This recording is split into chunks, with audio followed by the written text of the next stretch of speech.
सेठ भजनलाल अपनी पत्नी के साथ रहते थे। वो बहुत धनी और धार्मिक प्रवृत्ति के थे, लेकिन उनके पास एक ही चीज की कमी थी कि उनके कोई संतान नहीं थी। संतान प्राप्ति की कामना के लिए वो खूब पूजा पाठ करते और दान पुण्य भी करते थे, लेकिन फिर भी उन्हें संतान की प्राप्ति नहीं हो पा रही थी। वो धर्मराज महाराज की भी खूब पूजा करते थे। एक बार जब वो धर्मराज महाराज की पूजा कर रहे थे, तब उसी वक्त धर्मराज महाराज ने उन्हें दर्शन देकर कहा, मैं तुम्हारे पुण्य कर्मों से बहुत प्रसन्न हूँ, इसलिए तुम्हें पुत्र प्राप्ति का वरदान देता हूँ। लेकिन तुम्हारा वह पुत्र 18 की आयु तक ही जीवित रहेगा। 18 वर्ष के होते ही आधी रात्रि को उसकी मृत्यु हो जाएगी। सेठ भजनलाल ने कहा, ये कैसा वरदान है भगवान? मेरे पुत्र की मृत्यु हो जाएगी तो हम किस प्रकार उस दुख को झेल पाएंगे? धर्मराज ने कहा, मैंने जो वरदान दे दिया वैसा ही होगा। तुम्हें 18 साल के लिए ही पुत्र की प्राप्ति होगी। ये कहकर धर्मराज देव अंतर्ध्यान हो गए। सेठ जी पुत्र का वरदान पाकर खुश तो थे, लेकिन दुखी भी थे। दुखी मन से वो पत्नी के पास गए और उन्हें धर्मराज देव के वरदान के बारे में बताया। तब उनकी पत्नी ने कहा, आप चिंता मत कीजिए, कम से कम हमें पुत्र का सुख तो प्राप्त होगा। अब हम निसंतान तो नहीं रहेंगे। हमारी किस्मत में अगर इतना ही सुख लिखा है तो इतना ही सही। अभी से आप सभी चिंता को त्याग दीजिए और पुत्र के आने की खुशी मनाइए। पत्नी की बात सुनकर सेठ जी का मन भी हल्का हो गया। अब दोनों पति पत्नी पुत्र के आने का बेसब्री से इंतजार करने लगे। सेठ की पत्नी गर्भवती हुई और 9 महीने बीतने पर उन्होंने एक सुंदर से बालक को जन्म दिया। सेठ और सेठानी की खुशी का ठिकाना नहीं था। वो अपने बच्चे के लालन पालन में पूरी तरह से व्यस्त रहने लगे। उन्होंने अपने बेटे का नाम सुमन रखा। वो सुमन को बहुत प्यार करते, उसकी हर खुशी का ख्याल रखते। धीरे धीरे सुमन 8 साल का हो गया। सुमन ने सेठ जी से कहा, पिताजी, मैं कहीं घूमने जाना चाहता हूँ। घर में रह रह के मैं बोर हो गया हूँ। कहाँ घूमना है मेरे बेटे को? हम कल ही चलेंगे। कहीं भी, गांव से दूर। बेटे की खुशी की खातिर सेठ और सेठानी सुमन को लेकर कुछ दिनों के लिए घूमने चले जाते हैं। फिर कुछ दिनों के बाद वो घर वापस लौट आते हैं। इसी तरह समय बीतता गया। सेठ और सेठानी अपने बेटे की हर फरमाइश पूरी करते।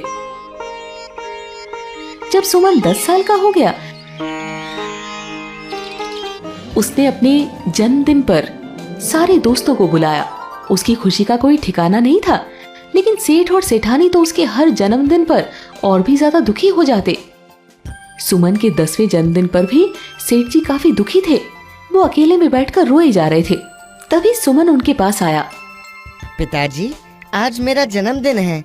इतनी खुशी के मौके पर आप आंसू बहा रहे हैं। क्या आप खुश नहीं हैं? मैं बहुत खुश हूँ बेटे।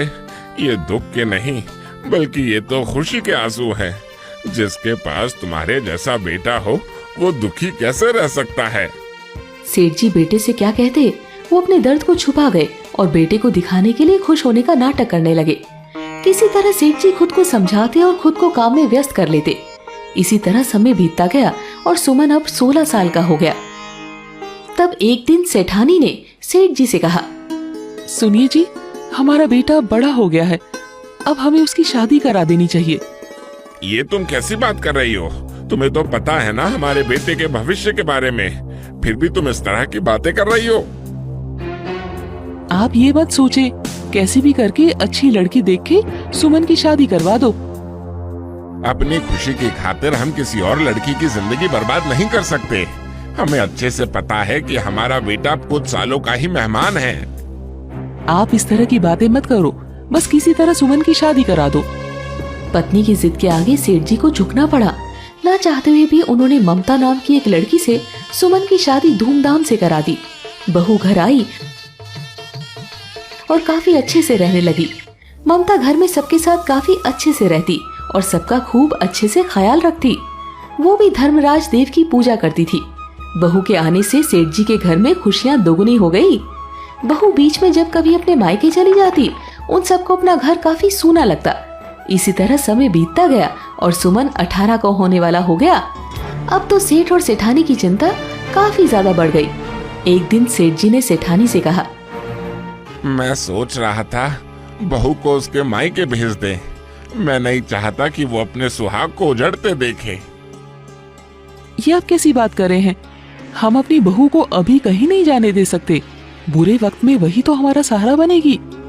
सेठ जी और सेठानी आपस में बातें कर रहे थे और दोनों की आंखों से आंसू की धारा बही जा रही थी, क्योंकि अब तो अगले दिन ही सुमन का 18वां जन्मदिन था। उसी रात को उसकी मृत्यु होनी थी।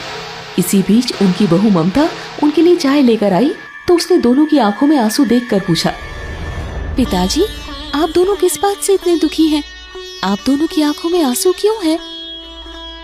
कुछ नहीं बेटी। नहीं, कुछ तो है। जो आप दोनों मुझसे कुछ तो जरूर छिपा रहे हैं। अगर आप मुझे बताएंगे तो हो सकता है कि आपकी चिंता कम हो जाए। सेठ जी ने रोते हुए कहा, बेटी, हम तुम्हारे बहुत बड़े गुनहगार हैं। अपनी खुशी की खातिर हमने तुम्हारी जिंदगी बर्बाद कर दी। सेठ जी रोते रोते ममता को सुमन के बारे में सारी बात बता देते हैं। तब ममता भी परेशान हो जाती है, लेकिन फिर वो कहती है, पिताजी, आप दोनों परेशान मत होइए। आप बस मुझे कुछ सामान मंगा दीजिए। बोलो बेटी, तुम्हें क्या चाहिए? हम अभी तुरंत ला देंगे। मुझे एक दीपक, एक पीतल का लोटा और एक गाय की जरूरत है। कुछ ही देर में सेठ जी इन सब की व्यवस्था कर देते हैं।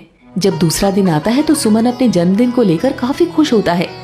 जब शाम होती है तो वो अपने दोस्तों को घर पर बुलाता है। सबके साथ मिलकर केक काटता है और खूब मस्ती करता है। वहीं सेठ जी और सेठानी बहुत ज्यादा दुखी थे। ममता भी दुखी थी, लेकिन उसे इस बात का विश्वास था कि वो अपने पति को कुछ नहीं होने देगी। खाना खाने के बाद सुमन जाकर सो जाता है। उसे तो कुछ पता ही नहीं था। जैसे ही रात को 12 बजने वाले थे कि मुख्य द्वार पर ममता ने एक दीप जला दिया। 12 बजते ही यमराज के 2 दूत सुमन के प्राण हरने आए, लेकिन मुख्य द्वार पर दीपक देखकर वो वहीं रुक गए। तब दीपक ने यमदूत से कहा, अगर तुम दोनों अंदर आने की कोशिश करोगे तो मैं हर ओर आग लगा दूंगा, जिससे तबाही मच जाएगी। इसलिए बेहतर यही होगा कि तुम दोनों वापस लौट जाओ। दीपक की बात सुनकर यमराज के दोनों दूत वापस लौट गए और यमराज को सारी बात बताई। तब यमराज ने अपने 4 दूत को भेजा। इधर ममता ने दीपक हटाकर एक लोटा जल मुख्य द्वार पर रख दिया। जब यमराज के दूत वहां आए तो लोटे में भरे जल को देखकर रुक गए। तब लोटे में भरे जल ने कहा, अगर तुम अंदर आओगे तो मैं पूरी पृथ्वी को जलमग्न कर दूंगा।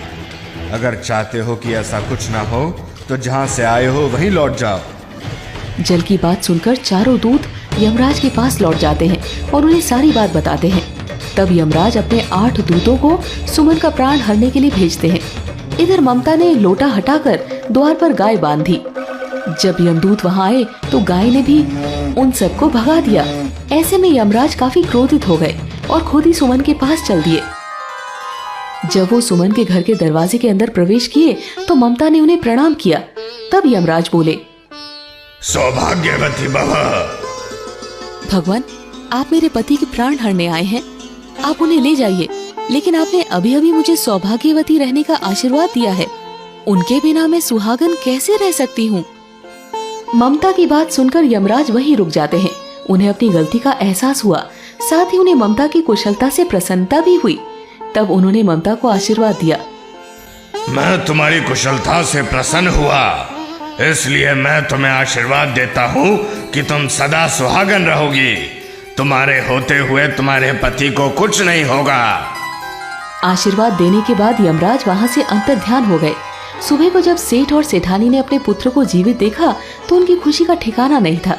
तब ममता ने अपने सास ससुर को सारी बात बताई, जिसे जानकर उन्हें अपनी बहू पर और भी ज्यादा गर्व होने लगा। कुछ समय पश्चात ममता को भी एक पुत्र की प्राप्ति हुई।